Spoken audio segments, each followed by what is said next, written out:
as Jesus nie vir jou geld gee nie, of jou 'n werk gee nie, dan het jy nie geld nie. So, van waar af kom dit?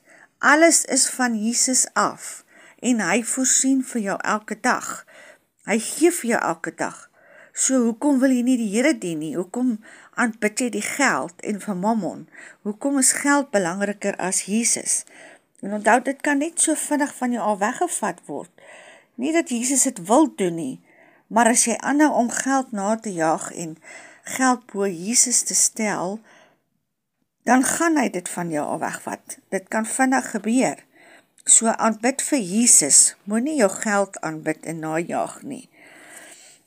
So moet asseblief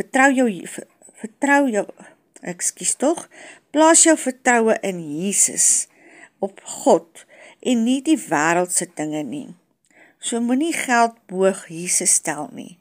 Jesus sê dat ons ook nooit moet bekommer wees oor allerlei ander aardse dinge nie. Ja, ons bekommer ons elke dag. Jy weet, ons bekommer, gaan ons genoeg geld hê? Einde van die maand het jy genoeg geld om alles te kan koop, om jou skuld te kan betaal, om dit te kan doen. En jy bekommer jou elke dag, gaan nie genoeg geld hê. Wat moet ek nog doen om geld te kry? Maar Jesus sê, ons moet ons nie bekommer oor daai dinge nie. Hy sê, hy sal vir jou sorg, en hy sorg elke dag vir ons.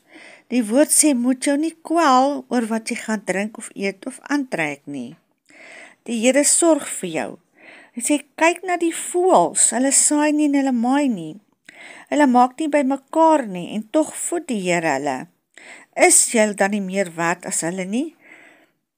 So ek gaan raak 'n bietjie stil, en een oggend het ek gesit en bid, en ek luister net so na die voeltjies, en ek meen, mens is mens, jy bekommer oor jou kinders, en jy bekommer jou oor dit, en die voeltjies is so vrolik buitekant, en die voeltjies is opgewonde, gaan sit net elke dag en luister van vroegoggend af, dan hoor jy hoe vrolik is die voeltjies daar buite in die bome.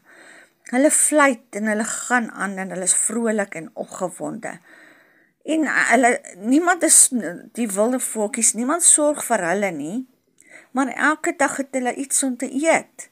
En hulle kry swaar, is wind en is weer, maar nog steeds is hulle vrolik elke dag. Jy kan hoor, hulle is opgewonde elke dag. En die Here sorg vir hulle. Hulle het elke dag iets om te eet. So hoekom te meer sal die Here nie vir ons sorg nie? So hoekom kan ons nie ook so vrolik wees en opgewonde wees en net ons vertroue in Jesus stel nie? As hy vir die voeltjies kan sorg, hoekom sal hy nie vir ons sorg nie? Die woord sê ook, wat sal dit jou help om te kwel? Jy kan niks daaraan doen nie. Jy kwel jou en jy sit en bekommer jou en jy bekommer jou oor dit en jy bekommer jou oor jou kinders en wat gaan van hulle word en dit, maar dit gaan jou nie help nie. Dit maak jou dan net nog verder siek. Dit maak jou siek, dit gee jou maagstere, dit maak jou moeg. So daarom, hoekom sit jy en kwel? Gee dit vir Jesus en hy sal vir jou sorg. As jy net op hom vertrou, dan sal hy vir jou sorg. Hy gee elke dag vir ons. As jy elke dag kos het om te eet en jy het 'n blyplek, en jy het dalk 'n werk wat nog werk, dan moet jy sê dankie, want Jesus sorg vir jou. En net Jesus kan jou omstandighede verander. Jy kan dit nie self doen nie. Ja, jy gaan dit probeer, jy gaan dit doen.